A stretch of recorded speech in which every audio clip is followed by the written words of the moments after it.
Hello, Unshaken Saints. Welcome back. We are go. We are live. We are ready to go on the Doctrine and Covenants, including some material from Joseph Smith history, which is what we'll cover this week and next. A couple of announcements for you before we dive into this week's material. First off, we're good to go with our daily devotional approach.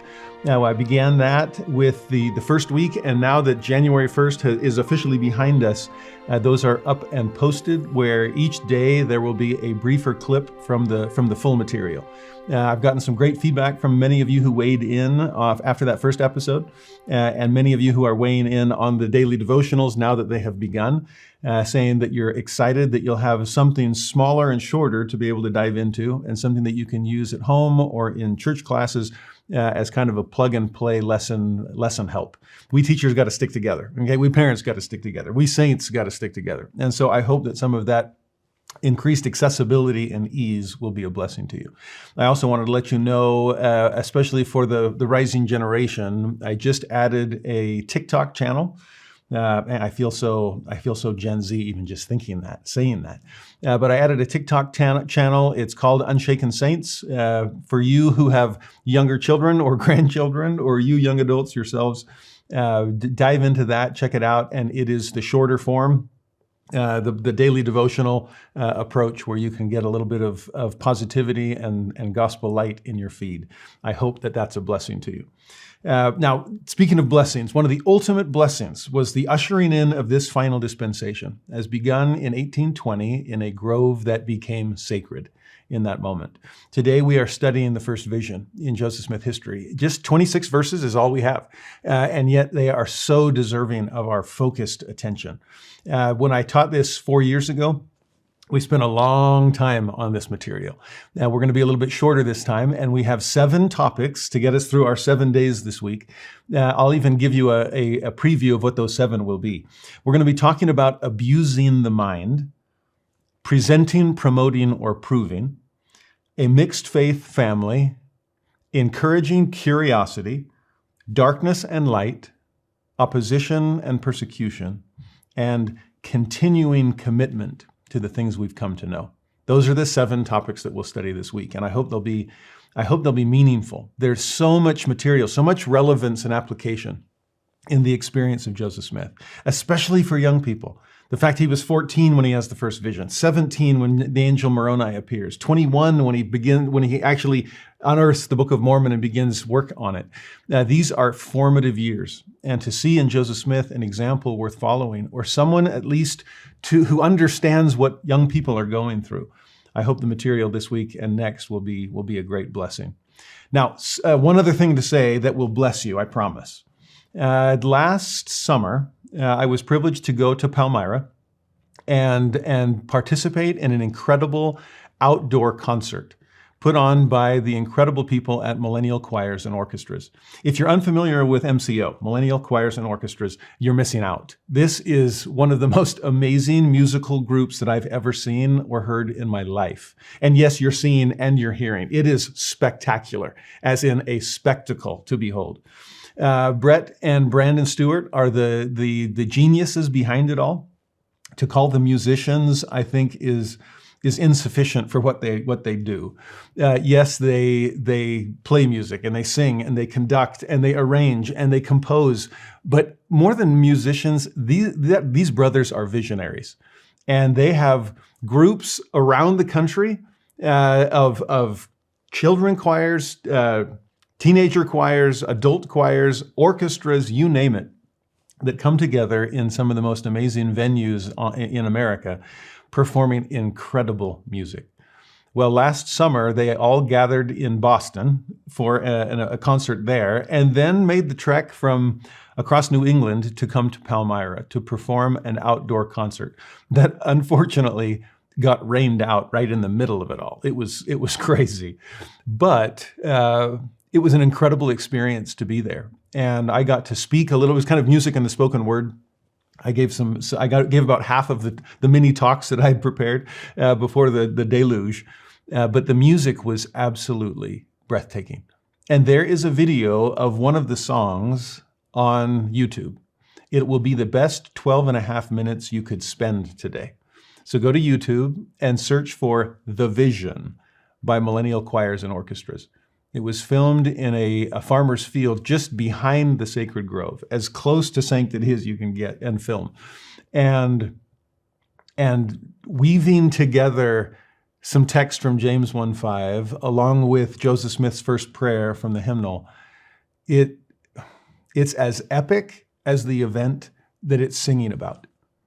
I love it. And it is so soul-stirring and awe-inspiring. So as you're studying the first vision this week, as you're pondering what took place in 1820, spend some time allowing music to infuse that reality into the soul. You will not be disappointed by your experience with that.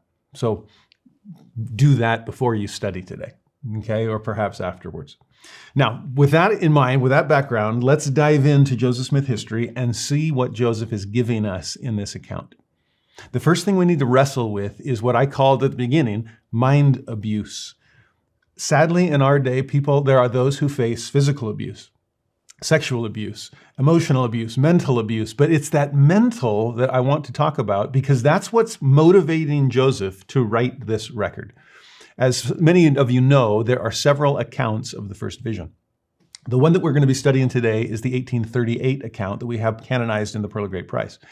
What we see here, though, is a major attempt on the part of Joseph Smith to get the story out because the story has been twisted as people have spread rumors and falsehoods about the rise of the Church of Jesus Christ of Latter-day Saints. Many of you know that I study anti-religious rhetoric. That was my PhD emphasis, trying to make sense of how people attack the faith of one another.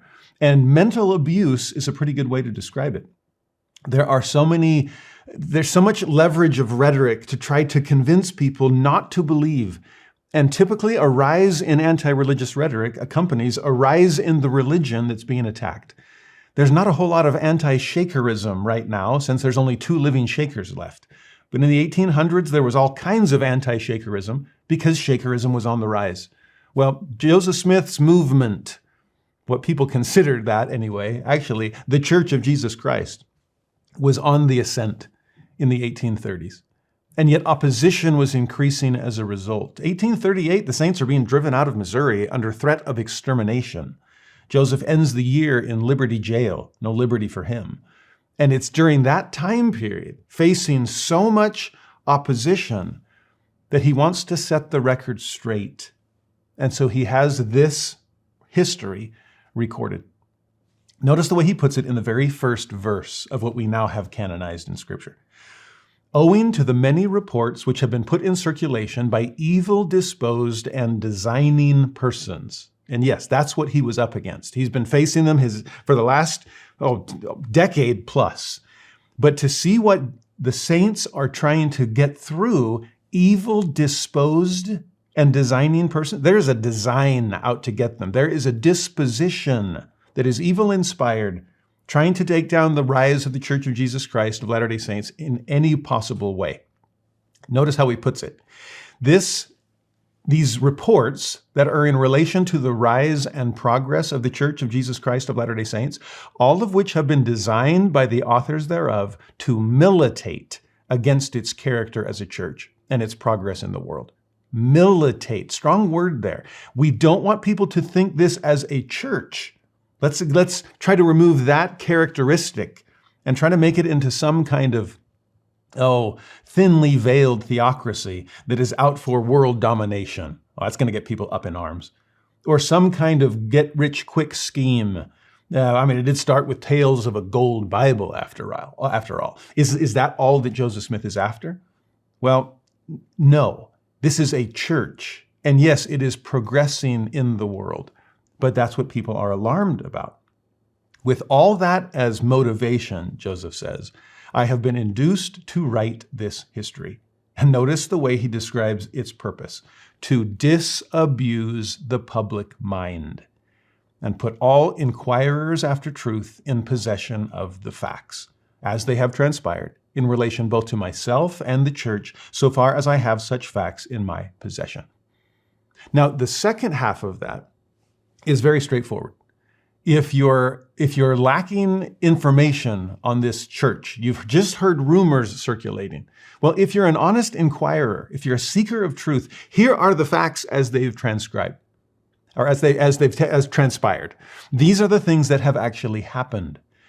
Get it from the horse's mouth instead of playing telephone where I heard this and they heard that. And what does anybody actually know what's going on with so-called Mormonism? There were so many rumors and reports circulating. And the ones that were put out there by evil disposed and designing persons, of course, are going to militate against its character. So here's the news. One of the keys of interfaith dialogue that Krister Stendahl described was make sure you listen to adherents instead of opponents. That's only fair. I don't want my American heritage lessons taught by someone from the KGB. Does that make sense? I want to hear from someone who knows, someone who's experienced it, and they can give their perspective. So that's what Joseph is offering. But the language that he uses before that, to disabuse the public mind, suggests that the public mind has been abused already, as far as what they've been tricked into thinking about the Church of Jesus Christ of Latter-day Saints. Old Joe Smith and his gold Bible. Oh, those Mormons out there on the frontier. I'm sorry to tell you, but your mind has been abused. My second master's degree thesis was about how people presented the story of the Book of Mormon in newspaper accounts from 1830 up to 1844, the lifetime of Joseph Smith. And in my research, I was blown away at how much abusing of the public mind was going on. The circulation of newspapers across America, where editors are just trying to drum up support, and so they're going to sensationalize all kinds of stories. They're not going to cross-check or source check. They're just going to quote, hey, this is a story that's spreading. It's selling newspaper, so maybe it'll sell some of mine. And no one seemed to care about the contents of the Book of Mormon. They were just up in arms over thoughts of angels and gold Bibles and stone spectacles and anything they could do to sensationalize the story, to sell more newspapers. My PhD dissertation was on how Thomas Paine abused the public mind regarding the Bible, and his rhetorical approach in the Age of Reason to get people not to believe in the Word of God, to completely dismantle revealed religion. He was trying to take down Christianity itself. Well, in a similar way, what people were doing to try to delegitimize the Book of Mormon, to try to destroy the reputation of Joseph Smith, that is still happening today. And one of the things that I wrestle with constantly is not just the history of anti-religious rhetoric, but the current targeting of faith that's going on all around us. To think about the power and popularity of anti-Mormonism in our day, those are evil-disposed and designing persons, not evil persons, but evil-disposed persons, trying to do evil to the church and designing their content in such a way that it is most easily accessible. It's one of the reasons I want to be on TikTok, because there's all kinds of opposition taking place on TikTok already. That's why I want to produce as much positive content as I can to help push back and battle all the negative content that is being created. It is all around us, and unfortunately, the public mind, people in general, are having their minds abused with misinformation, with true information that's decontextualized from its historical moment. I'll put it this way. In my study of anti-religious rhetoric, whether it's anti-Mormonism or anti-Semitism or anti-Shakerism or anti-Methodism, typically it is guilty of what I call the 3 S's. It is number one S, sensational. try to shock and awe people into moving from a rational exploration into an emotional reaction. A knee-jerk kind of like, whoa, up in arms, I can't believe these things are happening. So they'll take stories and sensationalize them to the point that people just don't know how to react. Talk about abusing the public mind. And there are plenty of things in the history of the church that are prone to sensationalism. How does Hollywood sell movie tickets? Well, with sensational kinds of things.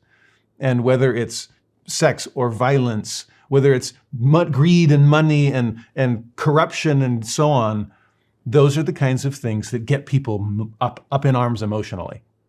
And to see how people attack the church on issues of sexuality, plural marriage, anyone? On issues of race, the priesthood restriction, issues of violence, the Mountain Meadows Massacre, the Danites, all kinds of things, to understand what people are peddling, decontextualized information or straight up misinformation to sensationalize the stories of the rise and progress of the Church of Jesus Christ. Now, that's one S. The second S is superficial or simplistic. Take whichever S you choose. Let's take the story and oversimplify it. Let's give you a superficial approach to, or an understanding of this, just enough to unsettle you, not enough to get your feet back underneath you. I had one anti-Mormon I met who said to me point blank, you're banking on your church members not learning their history, because as soon as they learn their history, they're out of the church. They know too much. And I said, oh, I understand what you're saying with that, but with all due respect, it's you that hopes our hopes our members don't understand enough of our history. You want to give them just enough that they freak out over things, but not the rest of the story, so they understand how and why some of those things might have taken place. As Rick Turley used to say, amazing historian himself, former assistant church historian, don't study church history too little. If you're going to go in, go all the way in. And you'll go from simplicity through complexity to simplicity on the other side of complexity, with testimony not only intact, but stronger than before. You understand what the saints were up against, and the fact they made it through is awe-inspiring. You understand that the danger of that? The third S, by the way, is selective. Not only are things being given that are sensational and superficial, but typically very selective as far as what sources they're drawing on. And let's give the worst possible framing of information when there are other sources that help balance things out.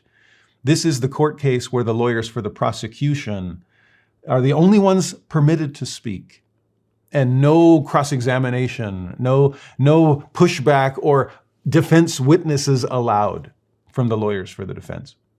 Polemicism versus apologetics is a constant contest throughout religious history, including ours. But please understand what we're up against in terms of a public mind that's already been abused against the truth.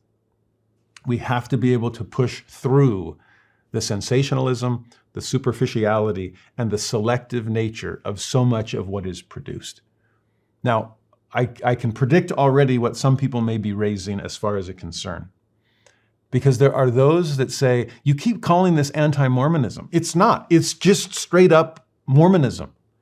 This is history. It's there. So what are you going to say about that? There are so many people who are trying to attack the church in a way where they can wash their hands and say, I'm not trying to attack anything. I'm just trying to present information so people know what they're dealing with. I'm after transparency, nothing more. Really? Really? Transparency? Then why aren't you telling the other side of the story? Just the selective, superficial, this is the only thing that people need to know. So I'll even put it this way. Notice the phrases that Joseph used. He talked about evil disposed and designing persons. And I wonder sometimes if we only identify anti-Mormonism by its content, then yes, some people might say, oh, no, this is in the history of the church. This is You look at it on the church website. Go read the gospel topics essays. These things really happen. Okay, understood, accepted. But what is your disposition and what is your design? Your content by itself may technically not be referred to as anti-Mormonism. But if your design in presenting it in the way that you're doing so, is that an anti-Mormon design? Are you designing things in such a way you're hoping to pull people away from the faith? Do you have a dog in this fight? Do you have an aim? Well, what's your design? And what's your disposition? What's the bias behind what is being presented? I have one too. I'm not anti-Mormon. I am definitely pro. However, my disposition is out in the open. I hope you know that. To understand where people are coming from, good historiography in our day has finally come to terms with the fact that no one is completely objective. And rather than hide our subjectivity, better history is being written in our day that at least acknowledges the position from which the author is presenting their information. What's your design? What's your disposition? Hopefully, we can disabuse people of a sensationalized, superficial, and selective description of the history of the church. This year, as we study Joseph Smith history today and next week, and the Doctrine and Covenants and the history that goes behind those revelations for the rest of this year, I hope we keep in mind what we're up against. And will, number one, exercise faith. That helps tamp down the sensationalism. I hope we will see things in context and big picture understanding of things, including the view from the plan of salvation itself. That will help us overcome the superficiality of things. And I hope we will find true information from accurate sources, which will help push back against some of the selectivity that's out there. That is what Joseph is trying to do from the very beginning, and I'm grateful for it. The second thing we need to talk about today, presenting, promoting, or proving. I love this one. In verse 2 of Joseph Smith history, Joseph says this, "In this history I shall present the various events in relation to this church in truth and righteousness, as they have transpired, or as they at present exist, being now, 1838, the 8th year since the organization of the said church." Now, notice how the first P word. Okay, I gave you 3 S's a moment ago. I've got 3 P's for this portion. And the first is present. That's all Joseph is trying to do. He doesn't seem tempted to sensationalize the story himself. He's just going to tell it like it is. Here it is, take it or leave it. Believe me or doubt me. I'm fine either way. As Joseph would say later, I probably wouldn't believe it myself if these things hadn't happened to me. Later, when you get to section 127 of the Doctrine and Covenants, Joseph will say, you be the judge.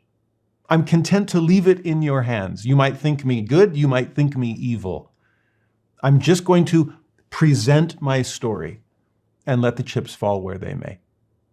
As a student of rhetoric myself, and Aristotle described rhetoric as using all the available means of persuasion. Aristotle also talked about what we call the Aristotelian appeals. What am I aiming for? How am I appealing to you in hopes of persuading? There's 3 Aristotelian appeals: logos, ethos, and pathos. Now, logos is the content itself. Ethos is the speaker, and pathos is the audience. This is how we're dividing things. Specifically, logos is the rational strength of the argument. Can it stand on its own 2 feet? Is it believable and persuasive? Ethos is the authority of the speaker. Who am I listening to? When you see a book where the author's name is bigger than the title, they're banking on ethos. You trust this voice, and you'll listen to anything they say. Pathos, meanwhile, is feeling. The feeling of the audience, and is the speaker or writer playing to those emotions in hopes of persuading them to agree or to do something. What's amazing to me about Joseph's approach, from that first verb, present, is he's not worried about his own ethos, which is good because he has none. He'll admit later, I'm an obscure boy, no consequence. Why would anyone care about me? Frontier farm boy? There's no ethos there. You're not, Joseph Smith's name isn't going to loom large on the title page. No. And not even pathos. I'm not trying to play upon your fears or your hopes. I'm not dressing up my story in sensationalized language in hopes of moving you to some kind of emotional response. I'm just telling you what happened to me. Take it or leave it. Arthur Henry King is a British scholar of literature. I'm guessing British literature was his favorite. He grew up outside the Church of Jesus Christ of Latter-day Saints, and at some point he stumbled across exactly what we're reading this week, Joseph Smith History. And as he read it, looking back on that initial experience, he said, I'm an English professor. I'm not inclined to be impressed by other people's prose. In fact, it's kind of my job to critique that prose and try to get it to be better than it already was. Have you had professors like that? Very quick to pull out the red pen? Well, he was going to pull out the red pen on Joseph Smith History until it struck him in reading it. This is really straightforward. This is not someone that's trying to convince me of anything. This is someone who's just trying to tell what happened to him.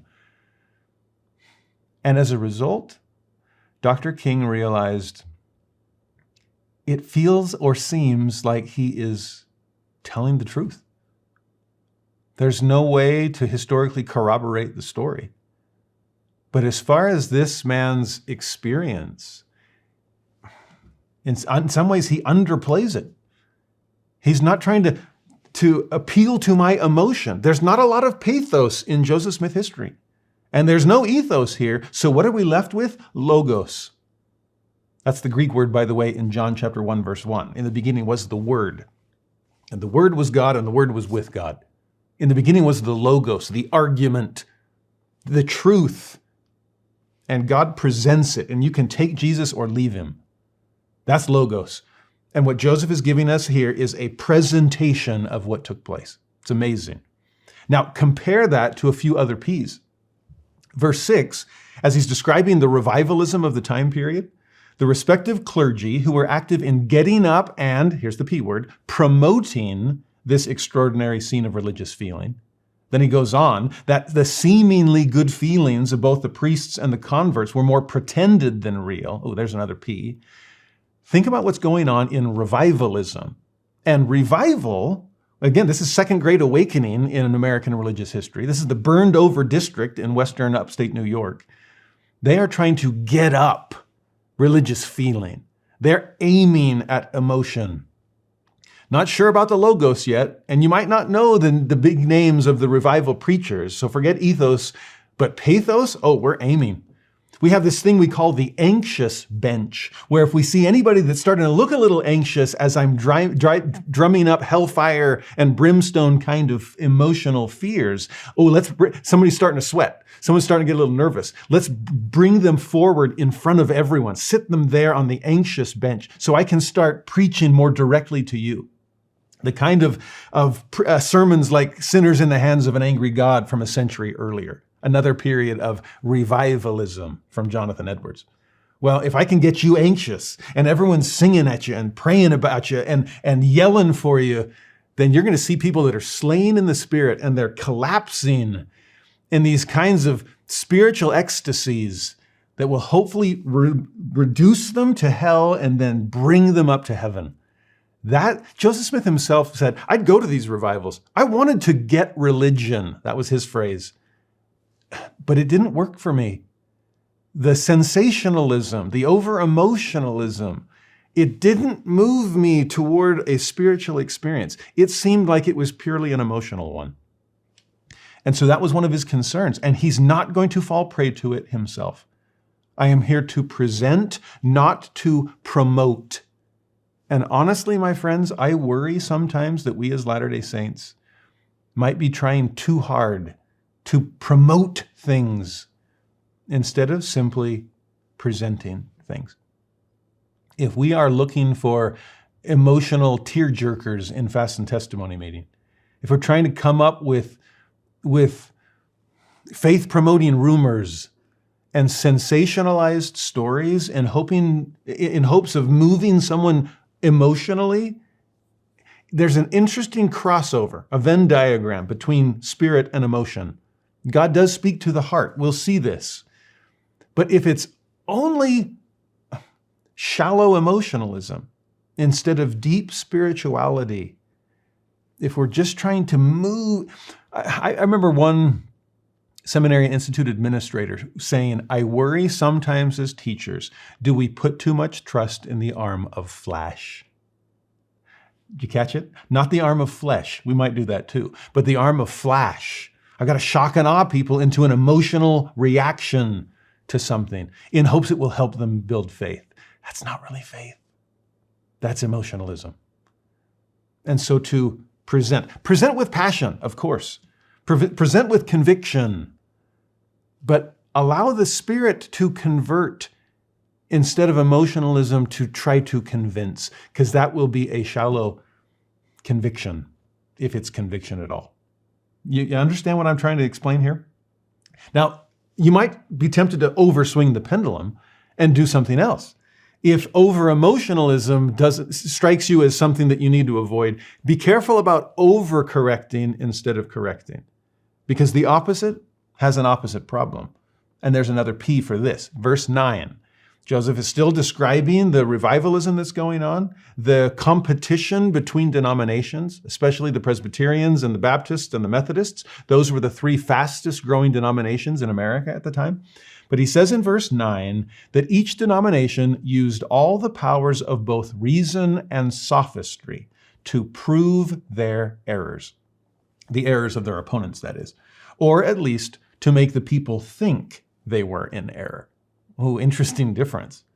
We may not be able to prove you wrong, but if I can get people to think you wrong, think that if my proof, quote unquote, seems sufficient for that, then they're going to steer clear of your denomination and hopefully end up in mine. This was a battle, a war of words and tumult of opinions, Joseph famously says. But what's interesting about these rival denominations, on the pro side, they're using emotionalism to try to attract. But at the same time, they're using reason and sophistry on the attack side, the negative version, to try to diminish and dismiss the claims of their rivals. I mean, we're all getting emotional. We're all trying to drum up support. We're all plying pathos to try to drive people towards us. But if they're being attracted to other people more, then how do we stop that? If I can try to disprove someone else, then by default, they'll come in my direction. If I can make them look laughable, for example, then I seem rational by comparison. That was Thomas Paine's approach with the Bible. If I can reduce the Bible to the absurd, then my common sense skepticism seems like common sense to you too. Now, did you catch the P? To prove? If promote is emotional, prove is rational. But if promote is to be overly emotional, is to prove to be overly rational? Is it pushing things so far in that direction that it seems like, well, this has to be true. It's as plain as the nose on my face. Actually, that has to be false. You see, I can't prove that mine is right. It's religion. It's faith, after all. It's non-provable. That's hard. But if I can attempt to disprove someone else, then I'm the lesser of two non-provables. Or the greater in this case. Maybe I'm the lesser of two evils. And you'll join my church because you're scared of what I've proven about theirs. Reason, sophistry. That's a fascinating word. S-O-P-H, soph, is the root of philosophy, which is a love of wisdom and knowledge. Sophia is this Greek term for wisdom.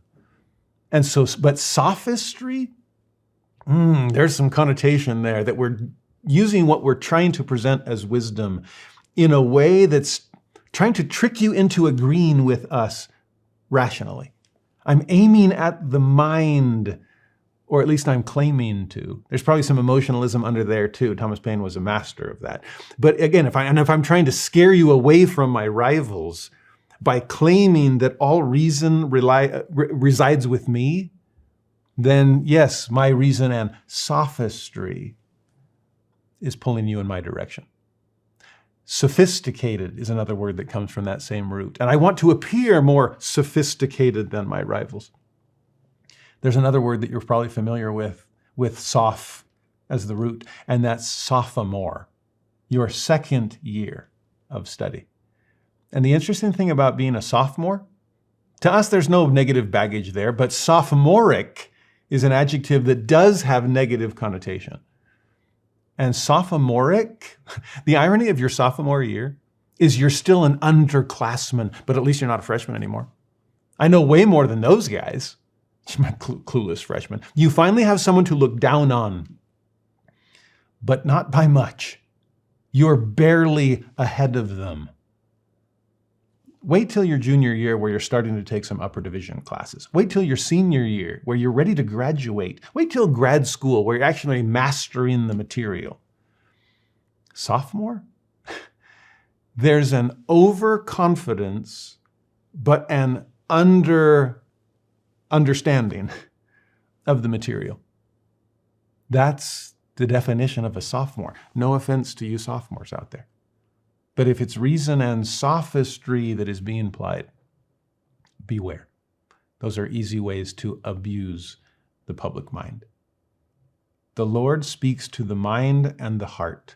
That's how he proves contraries epistemologically. That's section 8 of the Doctrine and Covenants. So yes, I want you to exercise your reason. Come, let us reason together, Isaiah says. But not reason at the exclusion of spirit. And not vice versa either. It's not heart at the exclusion of mind. We've got to prove the contraries. We have to balance this here. And so avoid over promotion on one side, that's emotional, and avoid proving on the other side, that's overly rational. Find the Goldilocks zone somewhere in the middle where you are balancing mind and heart, and it is there that truth will be made manifest. Next thing to say, third point. Joseph Smith describes his family in Joseph Smith history. Gives some background, where he came from, where he was born, how they got to Palmyra, for example. But in verse 7, he says this, in the midst of all of this revivalism, these wars of words, my father's family was proselyted to the Presbyterian faith, and 4 of them joined that church, namely my mother, Lucy, my brothers, Hiram and Samuel Harrison, and my sister, Sophronia. So we're leaning Presbyterian here, okay? Were they drawn to the Reformed theology? Perhaps. The beautiful thing about Reformed theology, Presbyterianism is its best example here in America, is that it prioritizes the sovereignty of God. Nothing will get in the way of God's power and authority over us all, including human free will. Presbyterianism is known, and Reformed theology in general, is known for its focus on predestination. And whether it's single predestination, God's already chosen who's saved, or double predestination, where God has chosen already who's saved and who's damned, either way, he's in charge and there's nothing we can do about it. I mean, who do we think we are? We depraved human beings. There's a strong sense of the fall in Presbyterianism, because there's such a strong sense of the sovereignty of God. Is that what's drawing Lucy Mack Smith? There's also a possibility that Presbyterianism seemed more upper class, not quite as upper class as Episcopalianism. That's where the big guns go. The presidents of the United States and so forth are usually Episcopalians at the time. But Presbyterianism, there's some nobility there. So is there some upper class leanings, perhaps? Is there some social standing that's deciding what denomination I want to be a part of? It's hard to tell. It's hard to divide out the layers here, what's motivating people. So is it theology? Is it sociology? Is it psychology? Things are going wrong for the Smith family in a lot of different ways. And if I don't have a say in the matter, if there's no real will anyway, and then it's just things happen and it's just there's nothing I can do about it, then perhaps that's an easier way psychologically than having to blame myself for mistakes made. You understand? All kinds of possible reasons that half the family may be leaning towards Presbyterianism. But Joseph Smith himself wasn't on the list of people leaning in that direction. In verse 8, he says, in process of time, and that's a phrase he'll keep using. He's careful, he's patient. It's a slow process here. But in process of time, my mind became somewhat partial to the Methodist sect. And I felt some desire to be united with them. Now, he's not convinced yet. It's only somewhat partial. He just has some desire, but enough to lean away from his mother's Presbyterianism to a Methodism of his own. Was Joseph turned off by the tulip? TULIP is the acronym used to describe Reformed theology, to simplify it. T, total depravity. There's no good thing in us. So of course, we don't deserve to be saved anyway. We can't complain if God chooses to damn us from the beginning. We're depraved. So there's the T. U, unconditional election. If he wants you in, it's not because of anything we did, because of that total depravity I just mentioned. It's God unconditionally electing us to salvation through no credit of our own. The L of the tulip is limited atonement, which sounds, that's hard for me to even say. But the atonement is limited to those that were unconditionally elected to salvation. It couldn't possibly apply to anyone else because, well, we're all totally depraved from the start. The I is the irresistibility of grace. If God chose you, you can't fight it. He'll drag you into heaven kicking and screaming if need be. You can't do anything to get in because you're totally depraved. And the atonement is you're outside of it. But you can't do anything to stay out if God limited that atonement to you and unconditionally elected you for salvation. See how all the petals of the tulips work together? And then P is perseverance of the saints. That once in, always in. Once saved, always saved. Again, you didn't do anything to get in or stay out, so you can't do anything to come out if you're already chosen to be in. Now, Methodism pushes back against Calvinism. That's Reformed theology. That's Presbyterianism. Methodism says, Calvin, I think you took it a little too far. I'm glad you respect the sovereignty of God. So do we. But even God respects human free will. And so we should as well. So that's called the Arminian swing. That instead of Calvinism on one extreme, Arminianism starts moving it in a direction of greater balance. We're trying to prove the contraries here between God's will and human will. And how do those work together for salvation? And Methodism was part of that. Was Joseph drawn theologically to those kinds of things? Was he drawn sociologically to the fact that Methodism was an up-and-coming denomination, but still common man kind of mentality? No, those Presbyterians are too highfalutin for me. I'm more of a Methodist. But hey, Methodists are on the rise. At least I'm not a Baptist, because Baptists were looked down upon by Methodists, just like Methodists were looked down upon by Presbyterians, who were looked down upon by Episcopalians, and so forth. Okay, pecking order here. And where does Joseph feel like he fits? The irony here is, where's Joseph Smith Sr. in all of this? Joseph talks about his own Methodist leanings, his mother's Presbyterian leanings. Where's Dad in all of this? Well, in many ways, Joseph Smith Sr. leaned towards skepticism. Not full skepticism like agnosticism or atheism on the God level. He had that layer of the foundation firmly in place. But where to go from there? Hard to say. Deism had been on the rise thanks to Thomas Paine. And his Age of Reason said that yes, there's a God, but he's a distant one, a watchmaker who created the universe and wound it up and then lets it tick on its own without intervention into human affairs. It's a God of nature, not a father figure who cares about the human race. Joseph Smith Sr. was leaning in that direction. I'm spiritual, but not religious. Have you heard that?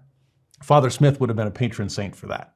His own dad, Azel Smith, had taken a copy of Paine's Age of Reason and thrown it at his son, threw it into the open door of the cabin saying, read that and steer clear of all the revivals. Forget the over-emotionalism. Read Thomas Paine and you'll start laughing at yourself enough to wake you up and steer clear of the absurdity of organized religion. Well, Joseph Smith Sr., very spiritual man, very close to God and spirituality, but concerned about organized religion and not a part of any of it. No wonder he didn't lean to the Methodists or to the Presbyterians. I'm doing my own thing here and just trying to be right with God on my own. So is Joseph wrestling with that as well? What amazes me about Joseph's own family experience is how varied it was. This is a mixed faith family.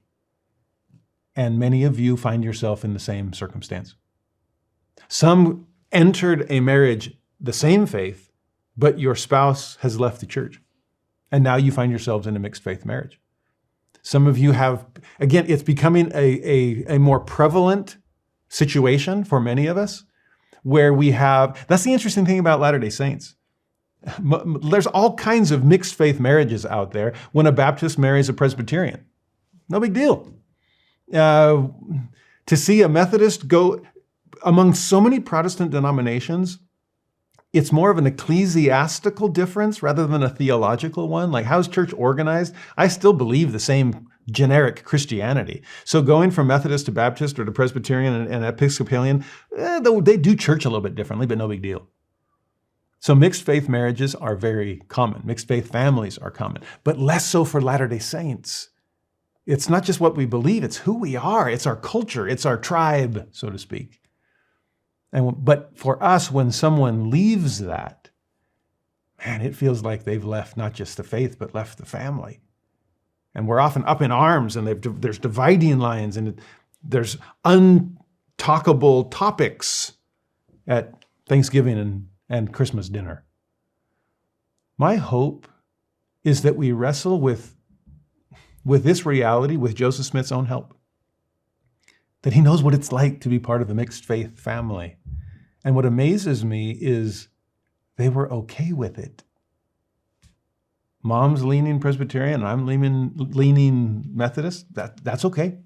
I respect your choice if you respect mine. Even the fact that he says that Hiram went on Mom's side. Joseph and Hiram were, in life, they were not separated, and in death, they were not divided. They were as close companions as any pair of brothers possibly could be. And yet it's interesting that neither one pressured the other to accept their religious beliefs. I'm amazed at the mutual respect of the Smith family. And while each denomination is fighting against each other and pretending to be part of this big spiritual love fest until people actually chose which denomination to join, then all of those feelings, those seemingly positive feelings of love, those were more pretended than real. And now it's war of words and tumult of opinions. The Smith family avoided that. And we've got to learn to avoid it too. Diversity and devotion when it comes to religious beliefs, there's a tinderbox. There's something waiting to explode. If there's high devotion and low diversity, fine. We all feel really strongly about what we believe, but we agree with each other. There's no diversity here, so we get along great. Flip it. High diversity, but low devotion, again, no problem. We all believe different things, but nobody really cares about what we believe, so it's fine. But whoa, when both are high devotion and high diversity, we don't agree on things that we care passionately about. That's where problems will arise. Unless we figure out how to avoid them. And the best way to avoid potential problems when there's a situation of high diversity and high devotion is human interaction. It's relationships.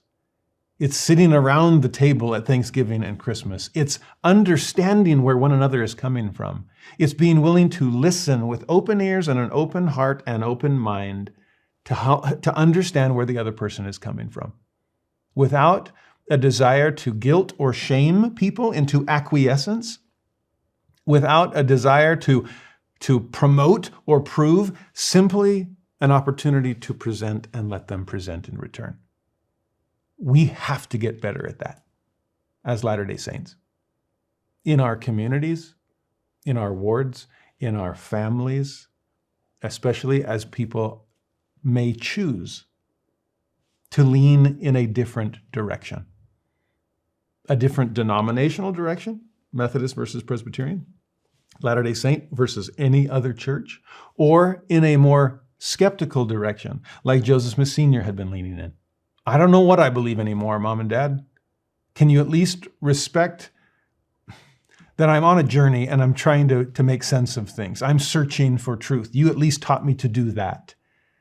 And wherever it leads, if for a time it's spiritual but not religious, trust God's power, trust God's process, trust God's pace, and love each other. We can at least do that. The next thing to discuss this week, fourth point, is to be welcome and encouraging when it comes to curiosity. One of the great things about the dispensation of the fullness of times and all of its answers is that it began with questions instead. So much of the Doctrine and Covenants that we'll study this year will be based on answers to people's questions, and they had the courage and confidence to ask them. That's what precipitated the first vision in the first place. This is a very famous part of the story. This is where James addresses Joseph. In verse 11 of Joseph Smith History, we get to see James 1:5, which famously says, "If any of you lack wisdom, let him ask of God, that giveth to all men liberally and upbraideth not, and it shall be given him." That's the verse that launched the restoration. And to understand what James is giving Joseph the confidence to do, let him ask. It's okay. You can come and expose your ignorance. You can admit that you don't know. I'm not trying to cast shade on you for that. I didn't say if any of you lack integrity, if any of you lack faith, if any of you lack... No, it's just you lack wisdom. You lack some information. You don't know how to come to an understanding of the truth. And you shouldn't be blamed for that, especially when you're 14 years old, for crying out loud. So Joseph, no guilt, no shame. The fact that you're admitting your ignorance proves your humility. And the fact that you be willing to seek an answer proves your faith. So I am impressed that you're wrestling over these things. Can we pay the same compliment to people that are wrestling with their faith?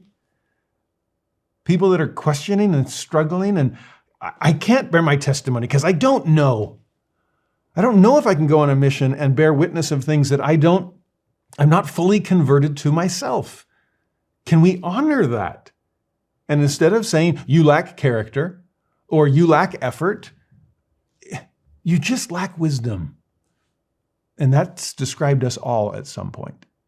So what's the solution if you lack wisdom? Let him ask. Have the confidence to go start the search. Engage in the wrestle.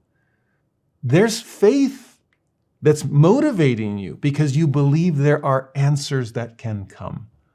So let him ask.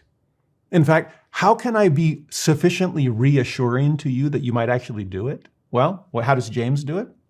God gives to all men. All.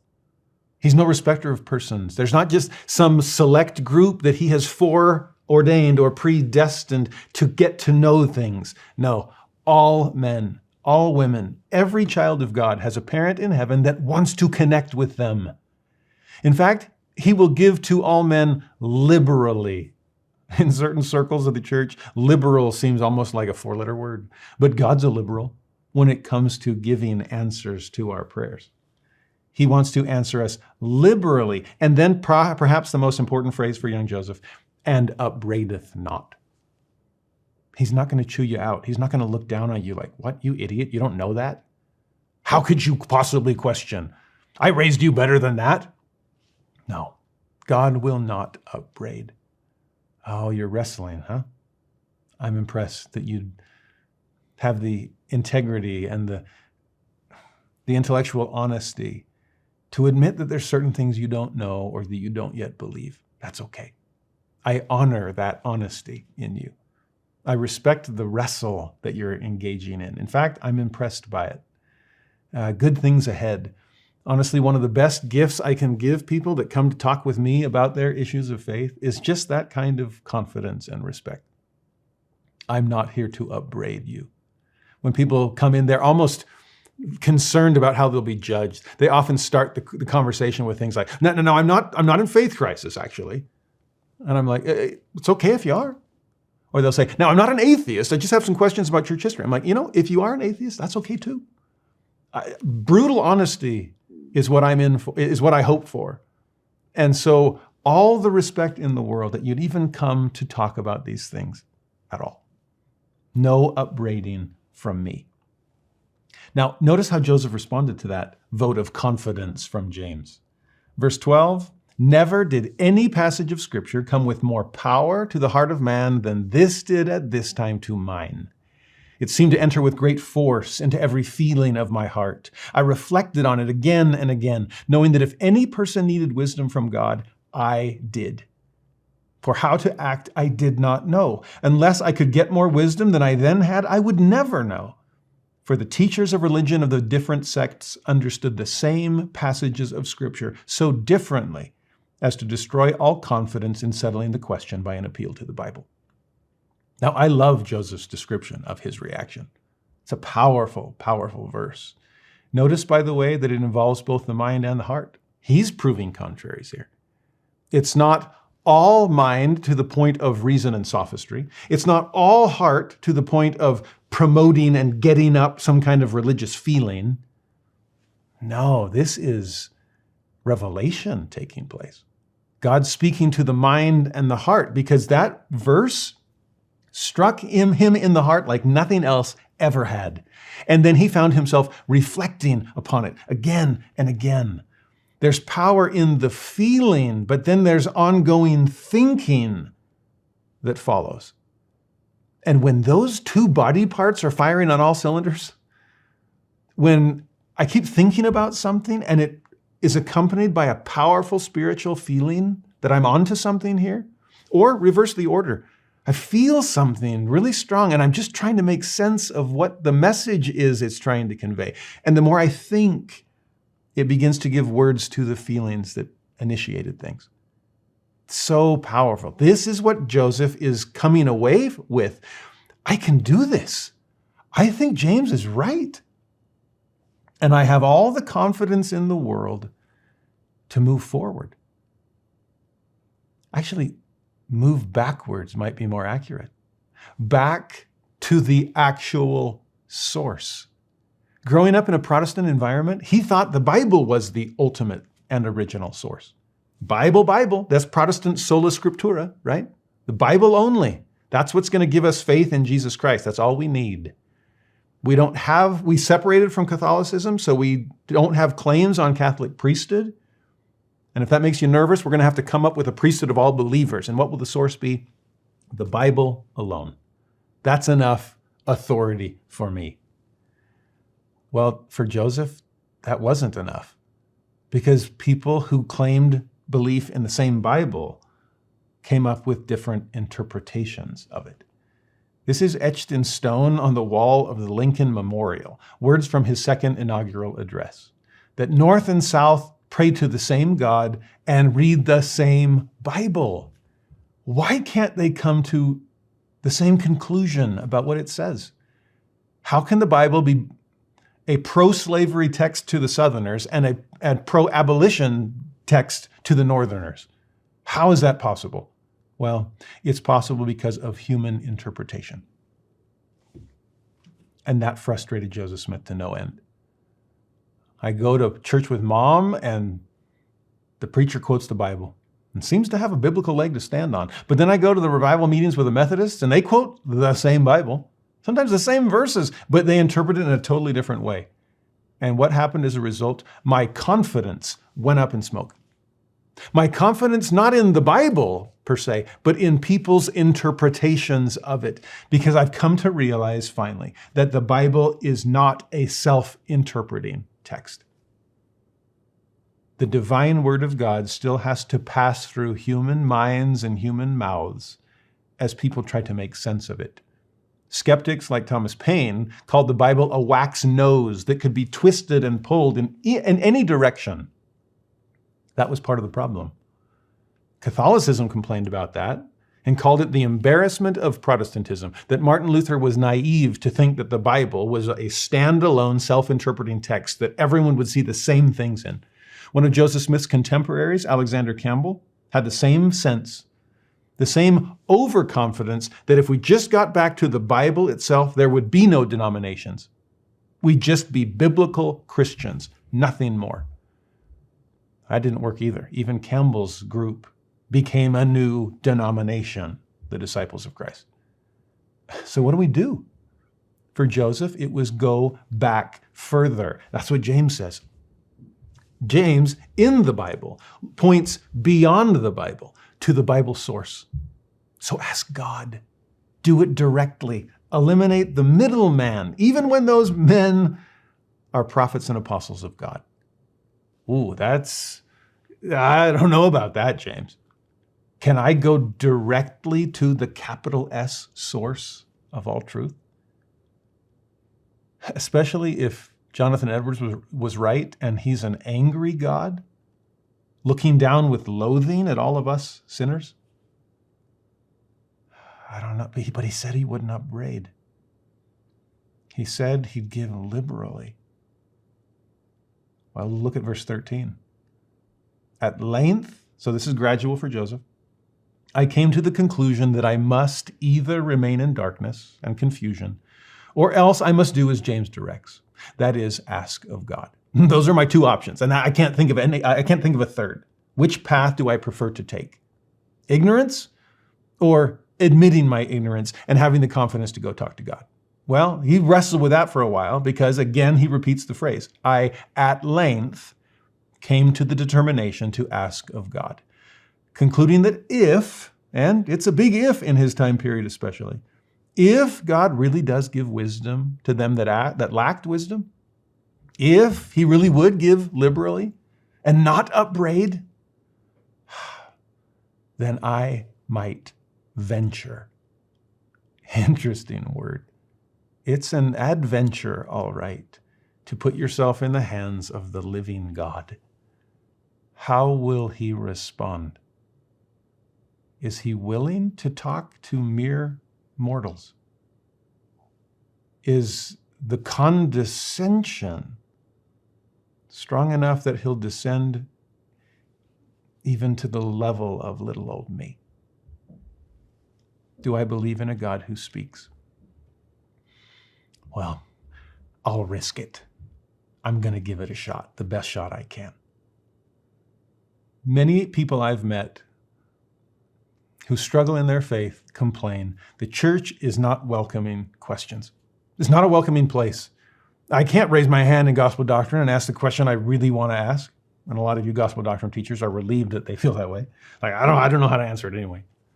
Some feel like anytime I raise a hand and ask a question, it's perceived as a concern and a doubt and apostasy in the making. No, I'm curious or I'm confused, okay? I'm ignorant, I lack wisdom. But people just don't want us to explore. That's such a defense mentality instead of a discovery mentality. And an excitement to learn and explore.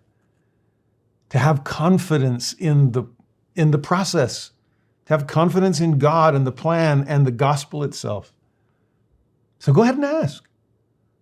That's often how people respond to that concern when raised. The gospel doesn't accept questions. And I usually hear people respond by saying, what are you talking about? The gospel started. The restoration began with a question. The Doctrine and Covenants came from questions. The first vision came in response to questions. Now, I love that response, but I think it's still one step removed from reality. I wouldn't say that the restoration began with a question. I would say the restoration began with the reassurance that questions are welcome. Thank you, James, for that. That confidence that Joseph received from James is what allowed him to risk it. And it was the willingness to accept the risk that ushered in the restoration. Talk about high risk, high reward. Nothing higher than that. So to any of you who may be struggling, wrestling, lacking wisdom or answers or anything else, let him ask. I certainly won't upbraid.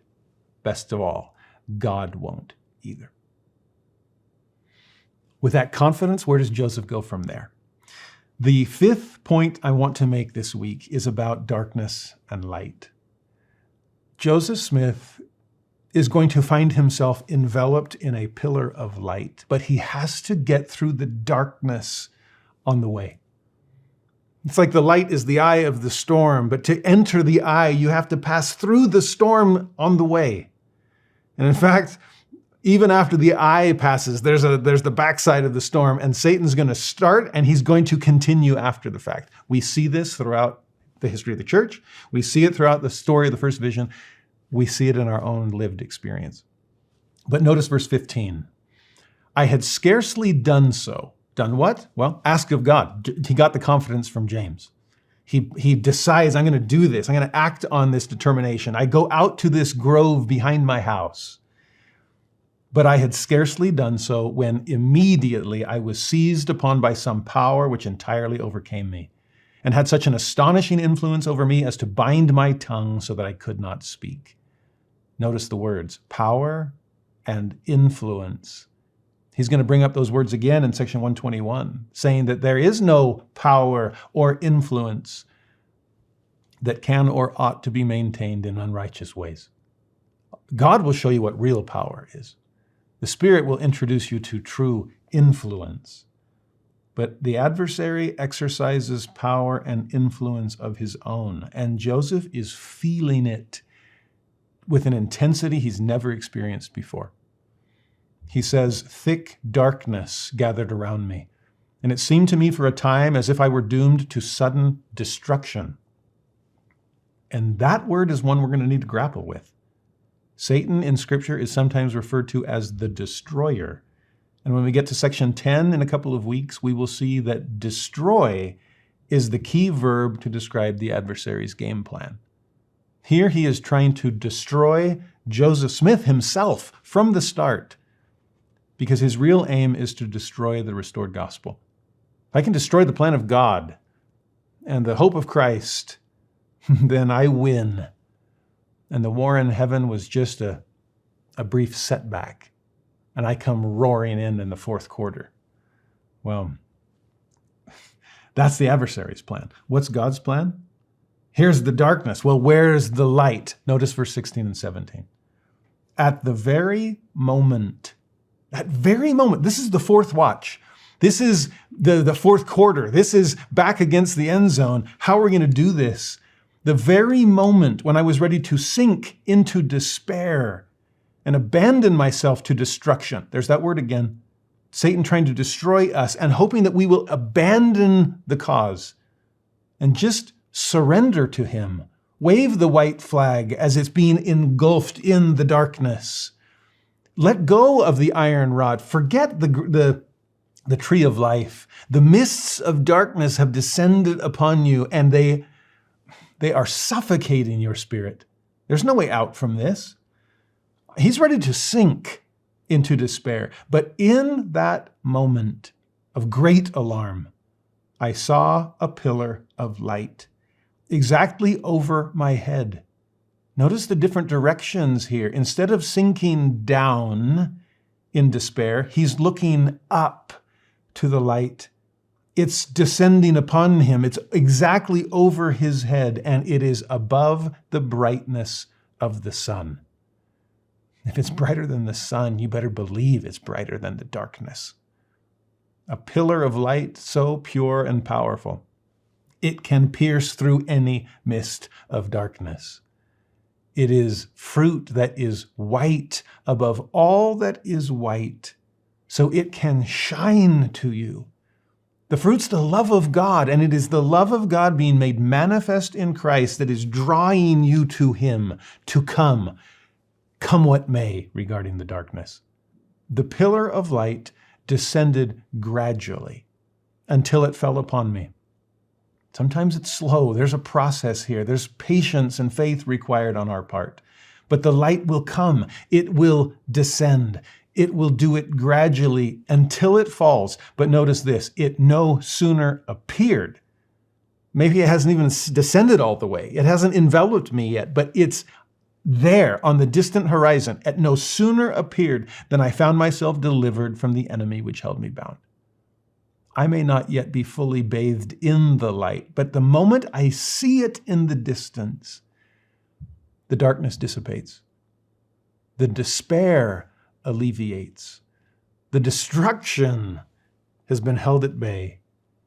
And now it's just a matter of time that I'll see as I am seen and know as I am known. I'll get there. You may not know the light yet, but if you can sense it in the distance, then darkness can lose its hold on you. There is hope and healing ahead. There's light on the way. And when the light rested upon me, I saw two personages whose brightness and glory defy all description, standing above me in the air. Again, look up. Don't sink down, Joseph. One of them spake unto me, calling me by name, and said, pointing to the other, "This is my beloved Son. Hear him." That divine language, personally aimed at this young prophet in the making. He called me by name. What was the first word out of the Father's mouth? Joseph, I know you. You're not a sinner in the hands of an angry God. You are a son kneeling before a loving Father. And I know you. I know you better than you know yourself. I can call you by name. And I can introduce you to someone who you need to know and who wants to know you better too. This is my beloved Son. But here the Father is speaking to one beloved Son about another beloved Son.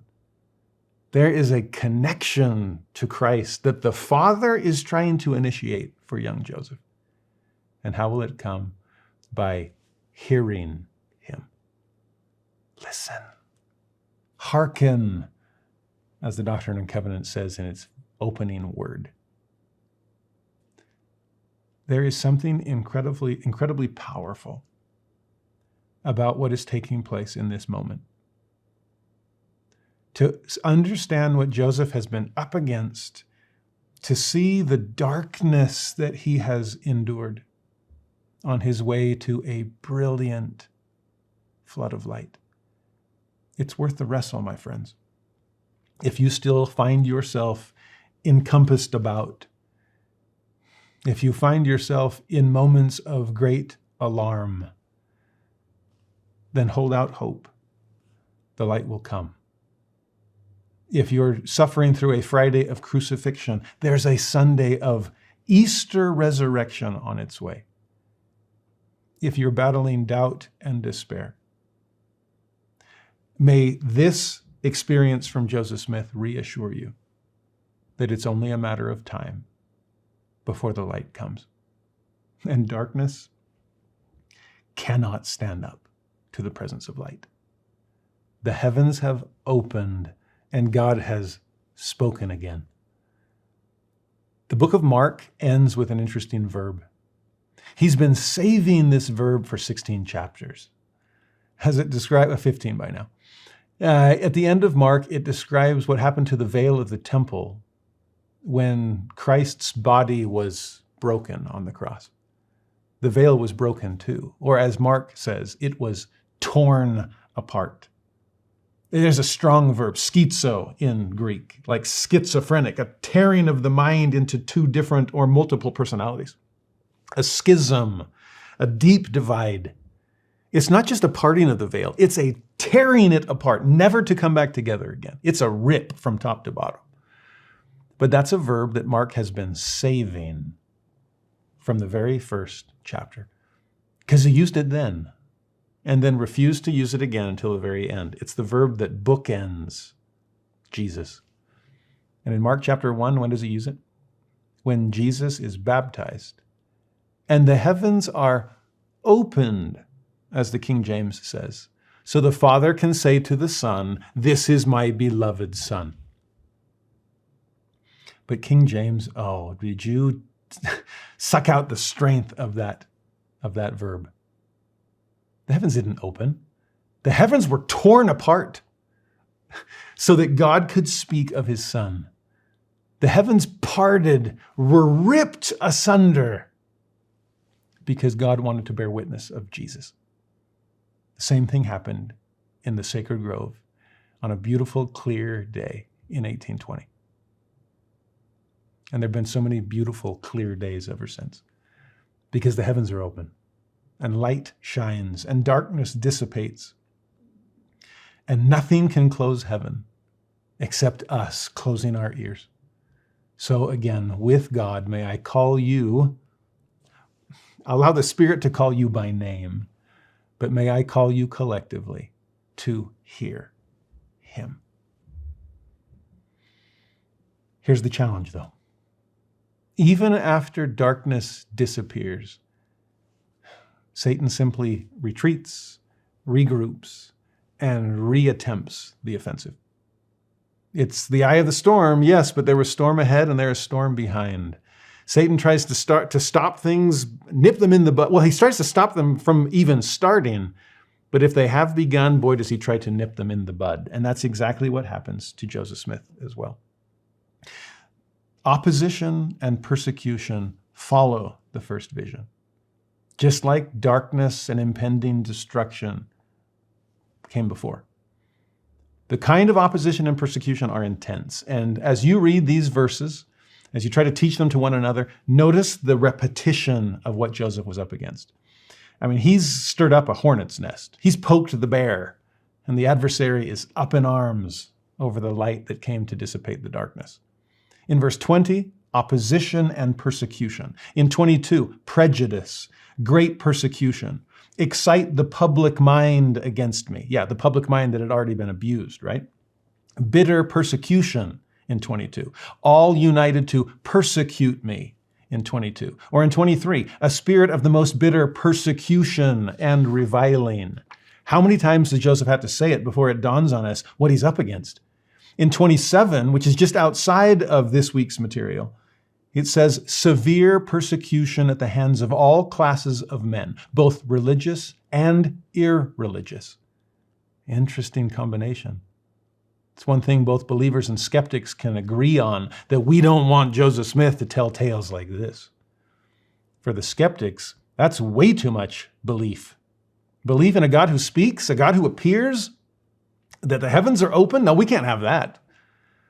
But even too much faith for believers who you'd think would know better, who you'd think would rejoice in an open heaven and a God who reveals himself to man once again. Back to biblical times? Sign me up. But no, for the religious, it was not too much faith per se, but the wrong kind of faith. Like, no. We finally bottled the genie. We've captivated God. We've domesticated him, so to speak, trapped him in the pages of the Bible or the Christian creeds where we can make sense of him. One of the things that caused anti-Quaker persecution is that the Quakers believed in what they called the inner voice. And they call that antinomianism. This idea of it's against the law. It could get crazy. This could be revelatory anarchy. No, we want to keep things under wraps. In Catholicism, we want to keep it under the supervision of the magisterium. In Protestantism, no, we want to keep things under the authority of the Bible as we choose to interpret it. We can't let people claim to be hearing the voice of God directly. No, we don't want to eliminate the middlemen. We are the middlemen. Whether it's priesthood in Catholicism or whether it's biblicism in Protestantism, nobody gets to go back to the source. So, persecution. What's amazing to me, honestly, Joseph Smith, in this brilliant moment, had freed God from the deists that had trapped him in nature. He doesn't speak. He's just left his fingerprints on nature, and then he's left, and we're left in worshiping nature's God through nature only. It's only a quick step towards scientism from there, okay? Just scrub the fingerprints. And then this is just how science explains the universe. Joseph freed God from nature. And from the Christian perspective, Joseph freed God from the Bible and the creeds that had trapped him into a human understanding that wasn't broad enough for God to spread his arms, to spread them wide enough that he could encircle a young Joseph in the arms of his redeeming love. Think about it in terms of Joseph's experience with the minister. Remember this? As soon as he has the vision, one of the first people he wants to tell is a believer. Joseph was leaning Methodist. Did he have a relationship with this Methodist minister already? Was it something like, oh, all that you've said to try to get people to connect with God, I've done it. It's worked. I didn't need an anxious bench. I needed reassurance from James that I could go from the bench to the bar of God and that he'd be there. This is the best news ever. And he was shocked and dismayed at the Methodist minister's response. In verse 21, he says, I was greatly surprised at his behavior, which means he expected something different. He treated my communication not only lightly, but with great contempt, saying it was all of the devil, that there was no such things as visions or revelations in these days, that all such things had ceased with the apostles. There would never be any more of them. Oh, interesting. There would never be any more? Wow, for somebody who has denied the gift of prophecy, you just prophesied, didn't you? For someone who's saying, no, it's only people in the biblical past that could predict the future. Well, you're predicting the future, and it's a pretty bleak one. It's one with a shut heaven, a silent God. I don't know if I want to live in that kind of universe. Actually, I now know that I don't. But the kind of opposition Joseph faced from the very start, this is hard for him. Why would these things cease with the apostles? Oh, because the apostles were opposed and persecuted until they were martyrs to the cause. In fact, they were opposed and persecuted largely by religious believers who believed that God had stopped speaking. Is this not déjà vu for you? Denominations all around me? It's that kind of religious persecution that ushered in the apostasy, that muzzled deity himself and trapped him into a book. They confined him to a canon that is closed. And that's tragic. It seems to be happening all over again, right there before a minister of the gospel that should have known the gospel well enough to believe that God could still speak. This would have been incredibly difficult for Joseph just to accept. And that's from the religious side. Imagine the irreligious side that's coming to get him. Imagine the reason and sophistry to prove your error, Joseph, or at least to get people to think that you are in error. All of the reviling. Did you catch what the way Joseph describes it? He treated my communication lightly and with great contempt. Which one? Well, both. I've sometimes told my students, look at the corner of your computer screen, and what buttons do you see?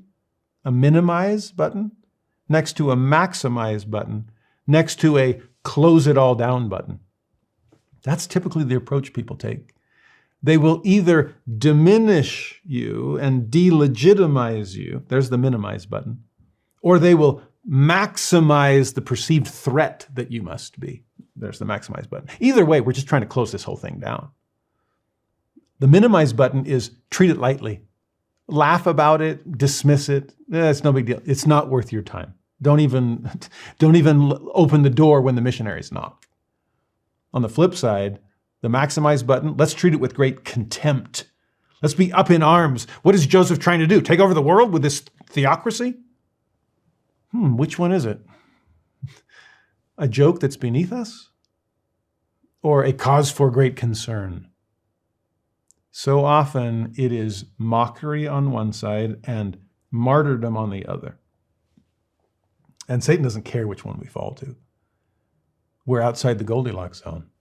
We're not taking it seriously because we don't take it seriously at all, or we take it so seriously that we're up in arms in opposition. Joseph is going to face both sides of that. Skepticism against his visions from people who don't believe anything, or people who believe some but don't believe enough. Coming up, well, depending on when you watch this, I'm filming this in early January. By late January of this year, I'll be presenting a paper at the Sperry Symposium about the anti-visionary skepticism prevalent in Joseph Smith's day. And from my background in anti-religious rhetoric and the skepticism that reigned supreme was growing, especially with the help of Thomas Paine. Some people take the first vision story and chalk it all up to Second Great Awakening revivalism. Like, yeah, Joseph just kind of got caught up in all of the burned over district fires of faith. And so he got a little ahead of himself and made up a story. We can't blame him for that. Well, that's one thing that Joseph's up against. But what often goes underappreciated is in conjunction with this heated revivalism, there was also a cold and clinical skepticism saying that visionaries, there's no such thing. You can even look up the word visionary in the 1828 dictionary. It's a negative connotation. And here's Joseph claiming to be a visionary in the age of railroads of all things. Okay, we're past that. Now, this leads to one other element in this segment I have to hit because it's a hard one. Because when the Father and the Son appear, and the Father says of the Son, hear him, what does Joseph hear? Some strong language. At least the way Joseph describes it in this 1838 account. Similar challenges that he describes in all of the accounts, but this one might be the strongestly worded. When he recalls the Savior saying in verse 19, their creeds were an abomination in his sight. Those professors were all corrupt. They draw near to me with their lips, but their hearts are far from me. They teach for doctrines the commandments of men, having a form of godliness, but they deny the power thereof. Those are fighting words. And we have to realize that this was a fighting time. 1838, Joseph's going to go to prison. The saints are going to be exterminated or driven out of the state of Missouri. And often it was stirring up, it was ministers stirring up opposition. It was religious concerns as well as social and economic and political and everything else. I hesitate to blame Joseph for strongly worded language that was written in 1838 as he's recalling what he felt and experienced in 1820. Closer to the moment, I should say. Could it have been phrased in softer terms? Probably. So cut him some slack as far as what he's going through when he puts this down on paper. And also understand what the Lord is condemning here. Not the Christians, but rather the Christian creeds. It's those creeds that have trapped me. Creeds that say that there's a Trinitarian view when actually the Father and the Son are separate beings that are trying to be one in every other imaginable way. just like their children are separate beings that have to become one with each other and one with them in the ways that really matter. Trapped by a Christian creed that says that God is a God without body parts or passions, and yet he has all three, especially the passion of love for his children and a desire to connect with them. Yes, God is spreading his arms, spreading his wings so he can fly again. It's those creeds that have been an abomination to keep me from my children in a way they could connect with me. Their ministers, their professors, I should say, are corrupt. Well, corrupted, the word at the time simply meant altered or infected with errors, largely through no fault of their own. They were raised with a certain level of mortal myopia. This is how it is, and there can be no other. And I don't blame the Methodist minister for what he believed. But drawing near with lips when hearts are distant, paying Christian lip service to biblical belief, where's your heart? Doesn't your heart long to connect with God directly? Isn't it moved by promises like those of James? That God wants to connect with his children? And then holding to the form of godliness, but denying its power? Form or function? Give me function any day. I want power. I want connection. I want divinity to descend. I want to know how to come home. And God seems to want me to know the answer to that one too. So, are we trapped by creeds or engaged in quests? Are these doctrinal expositions? Is that enough for us? Or divine encounters? Is that what we're after? Lips or hearts? Which should we focus on? Simple declarations or deep devotions and desires? What about humanity or divinity? Man or God? Again, mortal myopia or divine disclosure? Which do we believe in? And form or function? A stagnant principle or a deep power that allows us to connect with heaven in ways that heaven wants to connect with us. No wonder darkness gathered around light to snuff it out. No wonder opposition to restoration increased the moment the restoration started getting off the ground. Actually, so much of this is ironic to Joseph because of the way he considered himself. This was all despite the fact, as he self-identifies, I was an obscure boy. That's verse 22, and repeated in 23. I was a boy of no consequence. That's verse 22 as well. I'm a nobody, he says. This is like David talking to Saul. Why would you come after me? I'm a dog. I'm a worm. I'm no one. And Joseph is like, why do all these denominations unite to persecute me when I'm a nothing? He considered it a strange thing. That's his word. So strange. Notice this phrase in verse 23. How very strange that I would attract the attention of the great ones, of the most popular sects of the day. I'm not great, but the great seem to take exception with me. I'm not popular, but the popular denominations are up in arms that a farm boy has claimed a living God. Why so strange? Well, because someone far more powerful than the popular sects was concerned about Joseph. He knew that Joseph was no obscure boy, no boy of no consequence. Oh, this is consequential indeed. So look at verse 20. It seems as though the adversary was aware at a very early period of my life that I was destined to prove a disturber and an annoyer of his kingdom. Else why should the powers of darkness combine against me? Why the opposition and persecution that arose against me almost in my infancy? I love that. Disturber and an annoyer. How did Joseph consider himself? Obscure. No consequence. How did the adversary of all righteousness consider him? Disturbing and annoying. I used to joke with my teenage seminary students, has anyone ever called you annoying? You ever been called disturbing by people?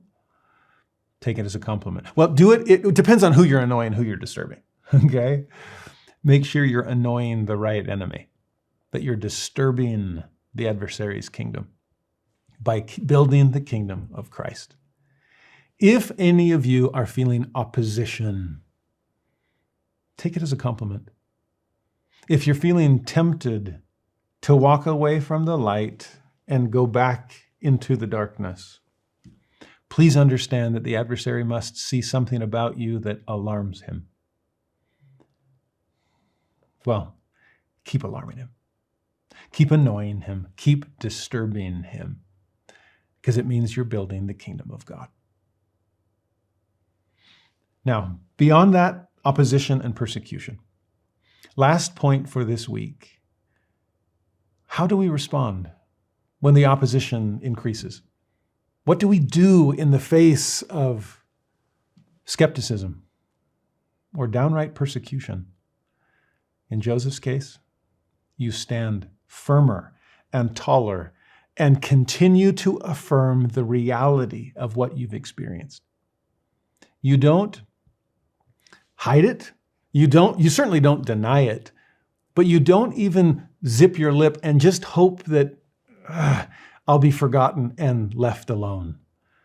No, the adversary knows you too well as a disturber and an annoyer, right? So notice verse 20. Right after the first vision fades and Joseph comes back to himself, he went home, he says. Good place to go. But as I leaned up to the fireplace there at home, Mother inquired what the matter was. I replied, never mind, all is well. I am well enough off, which was the understatement of the 19th century. All was well, you better believe it. God speaks, he lives, he knows me by name. I've been forgiven of my sins. That came clear in the 1832 account. I know where not to find all of life's real answers. That's the 1838 account. But what else do I know? He says to his mother, I have learned for myself that Presbyterianism is not true. Now, no offense to any of my Presbyterian friends. He could have said the same thing about any other denomination too, but he was talking to his Presbyterian mother and let her know that there are some things about creeds and beliefs that are not quite true. The sovereignty of God is all important, Mother, but the petals of the tulip are not everything that Reformed Calvinism says they should be. Now, independent of the specifics of what Joseph said, hold to the general statement. First, all is well. And second, and more importantly, I have learned for myself. I can stand independent of the skeptics, of the Tom Paine school. I can stand independent of those sectarians with their wars of words and tumults of opinions. I can stand independent of popular opinion and a public mind that is dead set against me, because I've learned for myself. I can stand on my own 2 feet, Mom. Thank you for always letting me do so, by the way. Thank you for not forcing your Presbyterianism upon me. Thank you, Dad, for not forcing your skepticism upon me. By the way, we'll meet Dad next week, okay? This week, first vision, Joseph talks with Mom. Coming forth of the Book of Mormon, Joseph talks with Dad. It's a family affair, okay? A family that disagrees on religious things, except once they come to know Joseph's story, and then they all unite behind him. They know it's true. Fascinating. But here, Joseph, able to stand independent because of the witness he received. Can we say the same? I've learned for myself. No matter who unites against me, no matter who else around me falters or falls away, I know too much to do that. The way Joseph says it in verse 24, despite all this opposition and persecution we've already discussed, it was nevertheless a fact that I had beheld a vision. Notice the strength of his language. A fact? I have thought since that I felt much like Paul. Well, there's good company. When he made his defense before King Agrippa and related the account of the vision he had when he'd seen a light and heard a voice, but still there were but few who believed him. Some said he was dishonest. Others said he was mad, and he was ridiculed and reviled. Oh, there's the minimize and maximize. Are you crazy? Oh, let's just ridicule you. Are you dishonest? Then we better revile you and put you in your place. Either way, all this did not destroy the reality of his vision. He had seen a vision. He knew he had, and all the persecution under heaven could not make it otherwise. And though they should persecute him unto death, oh, interesting, the foreshadowing with that statement. Joseph had faced death repeatedly in his Missouri years.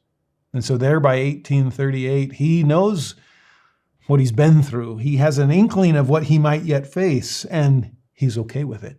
Again, put me in with Paul, even if it's in prison, even if it's in bonds, even if it's in death. And sure enough, persecute him unto death, they did with Paul. They will with Joseph. Yet, in both instances, he knew and would know to his latest breath that he had both seen a light and heard a voice speaking unto him, and all the world could not make him think or believe otherwise. Can we say the same? Can we join Joseph? Can we stand alongside Paul, knowing about spiritual realities that we have experienced, no matter what the world says about them? Well, if so, then you can say with Joseph what he said in 25. So it was with me. I had actually seen a light. And in the midst of that light, I saw two personages. And they did in reality speak to me. And though I was hated and persecuted for saying that I had seen a vision, yet it was true. For I had seen a vision, I knew it, and perhaps even more importantly, I knew that God knew it, and I could not deny it. Elder Maxwell once came to BYU when I was a student there. He gave an amazing devotional address, and at the end he said, I know these things are true. He bore testimony of it. In powerful language, he said, I know I am accountable for the testimony God has given me. And then he said, and now you are accountable to the testimony I've borne to you. In the midst of all of that, he spoke of Joseph, and the language we just studied, as he said, there are certain things I know God knows that I know. And posed the question to us. What do you know that God knows that you know? It's inserting God in it all that makes it so powerful. God knows this happened. He was there. And though the world might unite against me, try to force forgetfulness onto me, they cannot force omniscience himself to forget the experience that he shared with me. Hold to your spiritual experiences. Remember them. And allow God to remind you of things that he's never forgotten himself. That's the reality of all of this. So, what do we know? What did Joseph know? Well, that God lives, that Jesus is the Christ, that sins can be forgiven and divine assurance can come. Joseph knew that there are better ways of finding truth than allowing people to pull you in all kinds of different directions. To borrow from Abraham, there is greater happiness and peace and rest for me, and I know where to find it. What did Joseph know? He knew that James was right, that God wants to be addressed and approached so that he can embrace us in his love. I am grateful for all that Joseph knew, God knew that Joseph knew. And I pray that you and I can bear testimony to God, not just to each other, and reminisce with the other party in the conversation about the experiences that we have shared with him. So it is with me. So it is with you. May so it be with all of us as we come to understand the things that God knows, that he's told us. Those are the 7 principles I hope that we've wrapped our heads and hearts around this week. Again, I failed to be short. I'll keep on trying. Now, perhaps the daily devotionals will need to cut down some things as well. But by way of review, here are the 7. Abusing the mind, presenting, promoting, and proving, a mixed faith family, let him ask, darkness and light, opposition and persecution, and independent witnesses of what we know to be true. By way of our one-liners, there are so many in these 26 verses. Here's my list for the week. To disabuse the public mind, in truth and righteousness, no small stir and division, more pretended than real. My mind was called up to serious reflection. I attended their several meetings as often as occasion would permit. In process of time, reason and sophistry, war of words and tumult of opinions, how shall I know it? Let him ask. It seemed to enter with great force into every feeling of my heart. Destroy all confidence in settling the question by an appeal to the Bible. I at length came to the determination I might venture. A beautiful, clear day. Amidst all my anxieties, offer up the desires of my heart, exerting all my powers to call upon God. At this moment of great alarm, I saw a pillar of light, whose brightness and glory defy all description. Hear him, a form of godliness.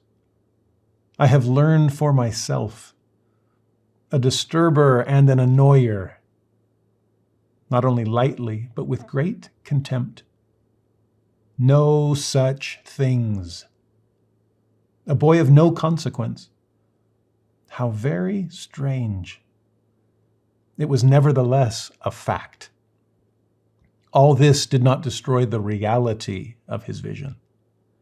So it was with me. Yet it was true. I knew it, and I knew that God knew it.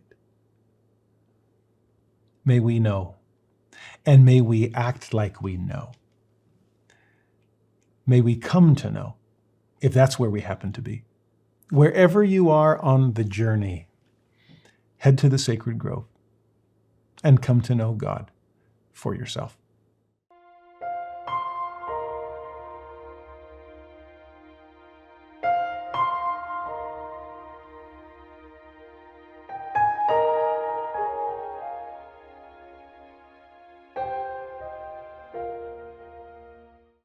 Thanks so much for listening to Unshaken, a proud member of the Faith Matters podcast network.